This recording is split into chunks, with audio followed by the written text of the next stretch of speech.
spirituality in his life. What did you say in reference to your prayer life, in reference to the speech that he made, that I've been to the mountaintop?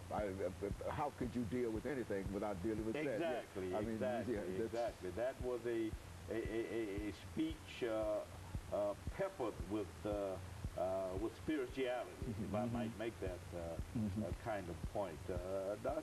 King was a spiritual leader, and we need to get beyond this idea of seeing him as only a social activist or a civil rights leader, to begin to understand him as a spiritual leader and as a model of spirituality for our time. And something that we could gain from him simply by studying him and understanding what he was all about. Exactly. And we get at his spirituality first and foremost through his prayer life.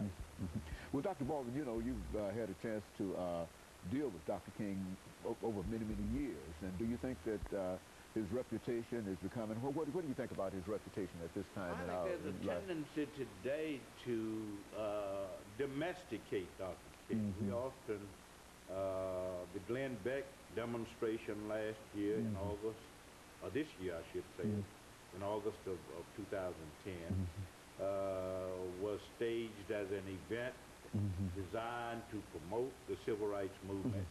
I think what we see today is a disturbing pattern in the sense that people are distorting that legacy. They're using that legacy to support particular kinds of agendas. And Dr. King was not about right-wing agendas. He was about the liberation of people from racism, from classism and economic exploitation, from war and human destruction, from religious bigotry and intolerance. Dr. King was about liberating and empowering people, not about disempowering and disenabling people.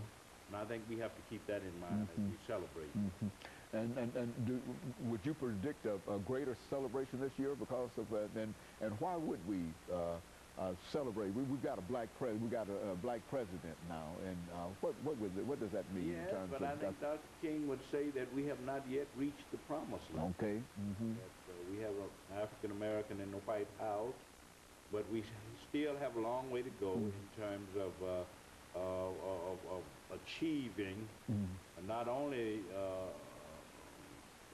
economic justice, but in overcoming racism and overcoming the problem of war. Dr. King, toward the end of his life, said that the two most important issues that we confront are economic justice and international peace. So we got to deal with the economic injustice in our society, the classism in our society, and we got to deal with the war and the human destruction. And all of that would eventually bring Dr. King's legacy, make it a reality for a lot of people. Yes, in terms of the realization of what he called the beloved community. Very good. And of course, Dr. Baldwin, we've got about 2 minutes. You've got another book here, Never to Leave Us Alone, The Prayer Life. So what about The Voice of Conscience? The Voice of Conscience is a book that looks at images of the church in Dr. King's note. And it too is about Dr. King's spirituality.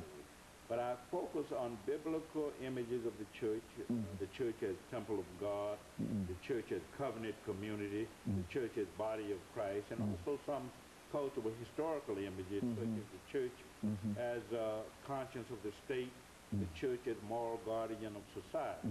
So that book too is about Dr. King's spirituality. And I think in order to understand his spirituality, you must focus on both his prayer life, and also take into account how he viewed the church and how he launched his movement out of the church in a real sense. Because the church became a kind of focal point, a rallying point, a source of inspiration for the civil rights movement that he led.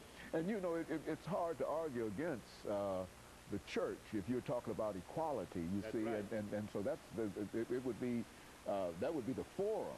That's right. That you would think about all men being created equal and et cetera. And so it makes a lot of sense to think in terms of him being a spiritual leader and at the same time dependent upon the church and building around. Because the church was the custodian of his spirituality. It was through the church that he developed spiritual maturity and and this sense of his own spirituality. So we have to take both into account.